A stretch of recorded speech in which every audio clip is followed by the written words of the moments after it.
You think you're in pain. You feel it in your chest, in your stomach, in the silence between messages that never come. But here's the brutal truth. Most of it isn't real. Not in the way you think. Most of your pain lives in your imagination, not in your reality. Seneca said it centuries ago. We suffer more in imagination than in reality. But what does that mean today, when anxiety feels like oxygen and overthinking is your default setting? It means the nights you lie awake replaying that conversation aren't hurting you. Your mind is. It means the panic before a phone call, the ache when they leave you on read, the fear that you're never enough. They're not based on truth.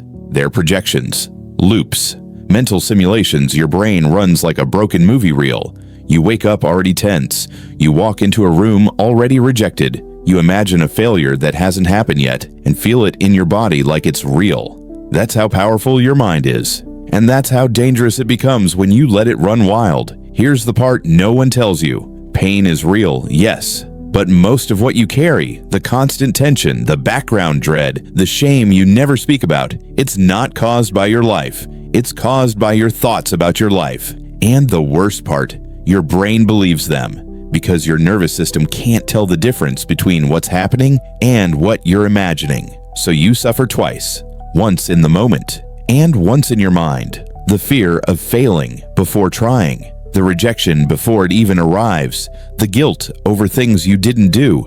You're not broken. You're just trapped in an illusion of pain that feels like truth. So let me ask you something. What if it's not life that's hurting you? What if it's your interpretation? What if peace isn't found in fixing everything around you, but in changing how you respond inside you? This video isn't about denying your pain. It's about exposing it, watching it, questioning it, because the moment you stop accepting every thought as reality is the moment you begin to heal. And by the end of this journey, you'll know exactly how to do that. Some pain bleeds, some pain breaks bones, but the most dangerous kind is silent, invisible. It doesn't show up in scans. It doesn't get sympathy. It hides in your habits. It hides in the way you flinch when someone raises their voice, in how you say, "I'm fine," without thinking, in how you expect disappointment before you even hope. This pain doesn't shout, it whispers. And it follows you everywhere. You feel it in the tension you can't stretch out,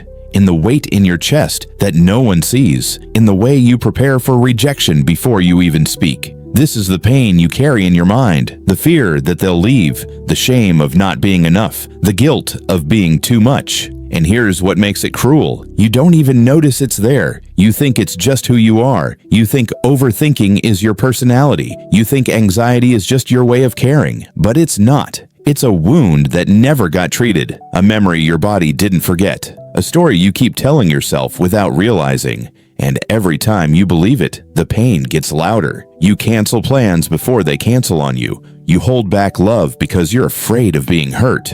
You stay in your comfort zone because you've made fear your home. And no one sees it, because everything looks normal from the outside. You're working, smiling, scrolling, but inside, you're drowning in thoughts. Playing out arguments that haven't happened, apologizing for things you didn't do, preparing for losses that don't exist. That's the prison. And that's the illusion. You suffer more in your imagination than in your reality. But you've lived with it so long it feels normal. So let's ask the harder question. What if your pain isn't coming from your life? What if it's coming from your mind? What if the biggest threat to your peace isn't the world around you, but the voice inside you? Not because it's evil, but because it's scared, because it's trying to protect you. And in trying to protect you, it keeps you stuck. That's the paradox. The same mind that creates your suffering also holds the key to your freedom, but only if you learn how to use it. And that starts by seeing the pain for what it is, not a sign that you're broken, but a message that something inside you is still waiting to be heard. 2,000 years ago, a man sat in a stone room and wrote letters that would outlive empires. His name was Seneca, a Stoic philosopher, a mentor to emperors, and a man who knew suffering not as theory, but as experience. He had power, wealth, status, and yet he watched his closest friends fall to politics. He faced exile, he faced death, and in all that, he wrote this: "We suffer more often in imagination than in reality."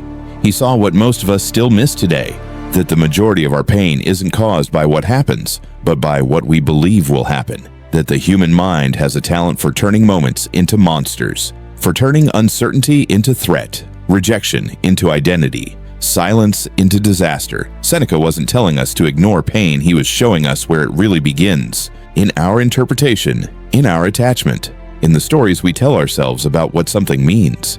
Imagine someone you love doesn't text back. Instantly, your mind spins.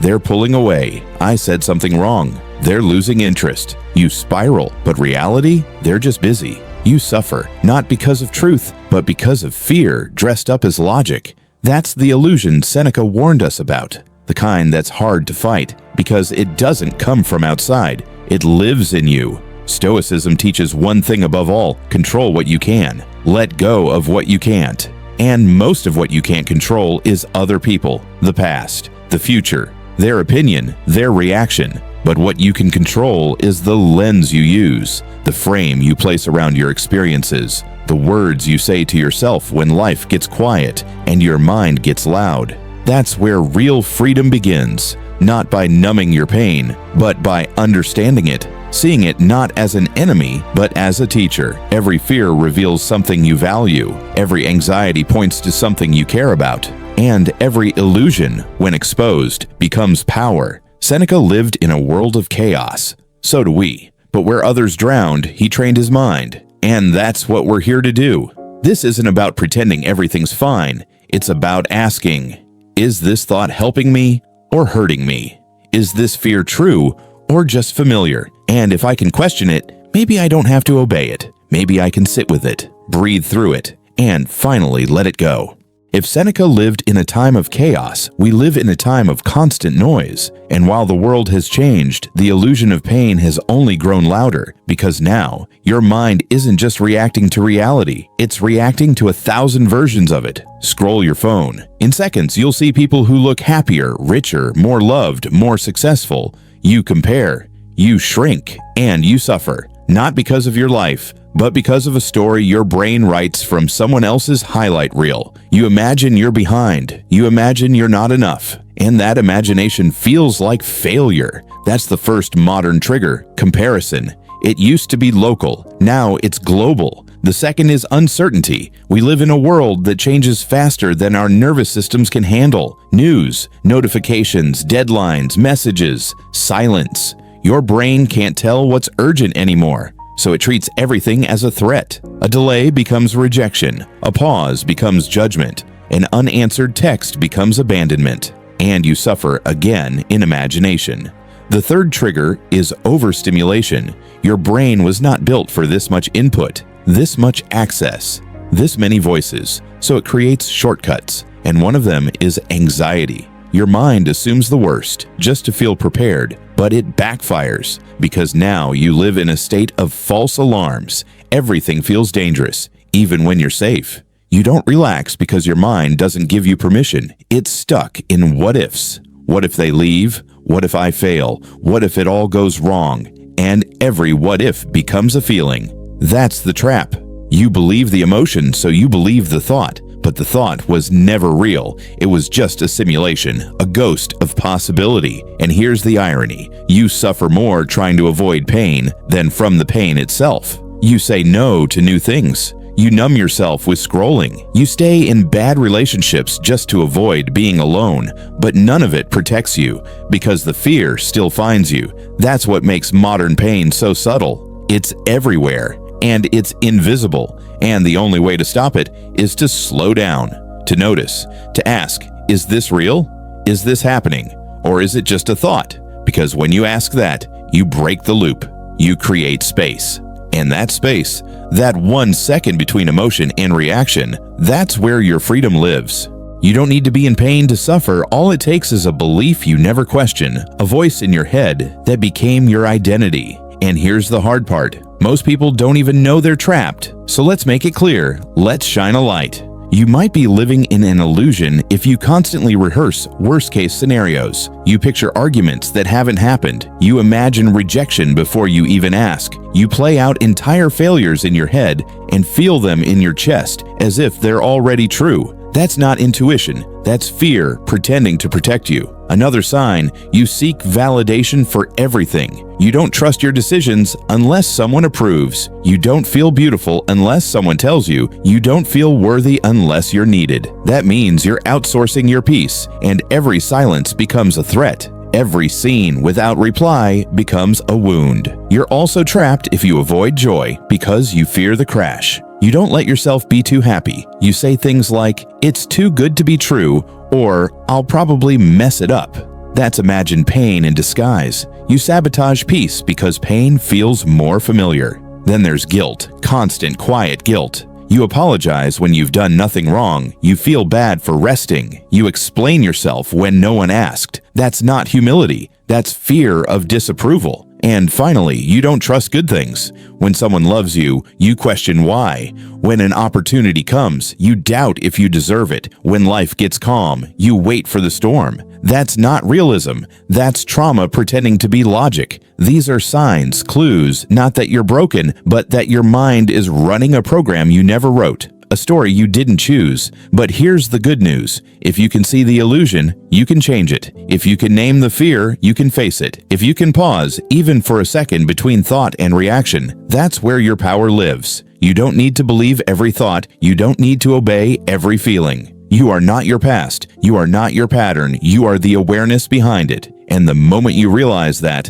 the illusion starts to crack. So now ask yourself, which thoughts have I accepted as facts? Which fears have shaped my life? Which voices aren't even mine? Because once you start asking, the healing has already begun. So how do you stop suffering from something that isn't real? How do you break an illusion when it feels like truth? The first step is this. You don't fight the thought, you observe it. You don't argue with the voice, you listen to it like it's a scared child, not a tyrant. Because the moment you create space between you and the thought, you remember who you are. You are not your thoughts, you are the one hearing them. That one shift changes everything. The second step, name it. This is called labeling. When fear rises, don't merge with it. Say, "This is fear." When you catch yourself spiraling, say, "This is a story." That one sentence puts the thought in a box and gives you room to breathe.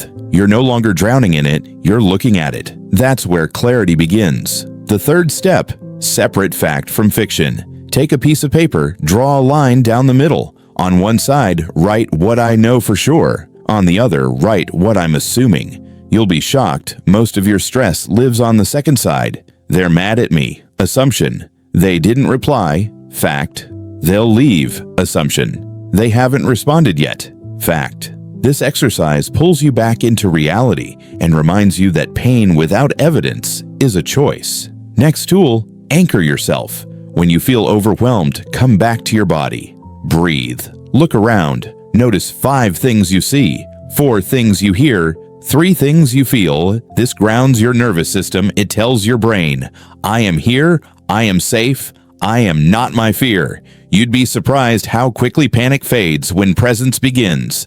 Another method, give the fear a voice. Write it down, all of it. Let the anxiety speak without filter. Then read it like it's someone else's letter. You'll notice how irrational it sounds, how exaggerated, how sad. You'll begin to feel compassion, not just fear. And that's powerful because compassion dissolves illusion. Now here's a counterintuitive one. Stop seeking certainty. We suffer when we demand answers before action, before love, before risk. But life isn't built on certainty. It's built on movement, on trying, on trusting.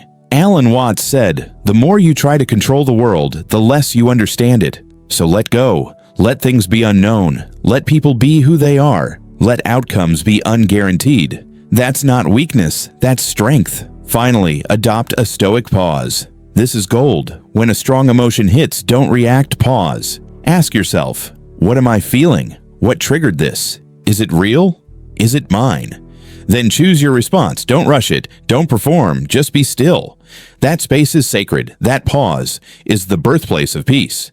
And if you practice it enough, you'll begin to notice something.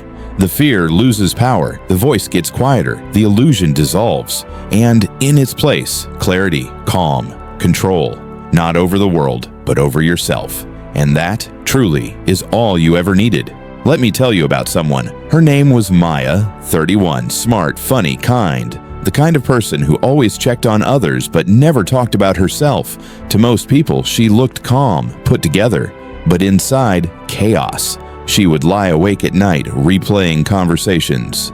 Did I sound stupid? Did I talk too much? Did they think I was annoying? She'd send a message and then stare at her phone, heart racing, terrified of the silence. If someone took too long to reply, she'd assume the worst. They're mad. I ruined it. They don't want me around. And every time that happened, her body reacted. Her chest would tighten. Her stomach would not. Her brain flooded with cortisol, not because of what happened, but because of what she imagined. It started affecting her life. She stopped applying to jobs she wanted. They'll never choose me. She ghosted people she liked. I'll mess it up anyway. She said no to events, convinced she'd feel out of place. And she never asked for help because she believed no one really wanted to help her. Her illusion was this: I'm too much and never enough at the same time.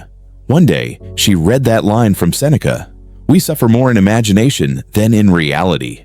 It hit her like lightning. She started paying attention. She noticed how fast her brain jumped to rejection, how she filled silence with assumptions, how she created entire stories without evidence, and she began to pause. At first it was hard. The thoughts still came, the fear still surged, but she didn't react right away. She'd breathe, label the feeling, write it down. She started using the fact versus assumption exercise, and most of the time, her stress lived in the assumptions. That awareness changed things. Slowly, her nervous system began to relax. She caught herself mid-spiral and redirected her thoughts. She started trying again, applying, messaging, showing up. Not perfectly, but bravely. And here's the beautiful part. The world didn't change. People were still late to reply. Jobs still had rejections. But she no longer shattered every time something didn't go her way, because now she knew her value wasn't tied to other people's responses. Her peace didn't depend on imaginary outcomes. She had built something stronger, an anchor within. And she still struggles sometimes. We all do. But now, the illusion doesn't control her. She sees it, she names it, and she lets it pass. Like a cloud in the sky, not a storm in her soul. That's what healing looks like. Not perfection, but awareness. Not silence in the world, but peace inside you. Most of your pain was never yours to carry. It was a shadow of fear, shaped by moments you didn't understand, by silence you filled with doubt, by love that taught you to question your worth. But here's what you need to remember. You were never broken. You were simply believing thoughts that weren't true. Seneca's words echo across centuries because they speak to a part of us that modern life forgot. The stillness, the awareness, the strength that comes not from control, but from perspective. We suffer more in imagination than in reality because we forget that we are the ones imagining. But once you remember, once you see the illusion, something inside you shifts. You stop reacting, you start responding, you stop drowning in assumptions and start breathing in presence. And in that space, between what happens and how you choose to see it, lies your freedom. Freedom to not chase approval, freedom to not rehearse your pain, freedom to stop being loyal to old fears. Imagine a life where your mind becomes your ally, where thoughts rise and fall like waves, and you remain the ocean, still, deep, unmoved. That's what philosophy gives you. That's what Seneca was trying to hand you, a way out of the prison built by your own thoughts. And now you know the door was never locked. All it needed was your awareness. So today, as you walk back into the world, don't try to fix everything. Don't silence every fear. Just begin by noticing. Begin by asking, is this real or imagined? And then take a breath. Come back to the moment and remember who you are. Not your fear, not your past, not your pain. You are the one who sees, and that is enough.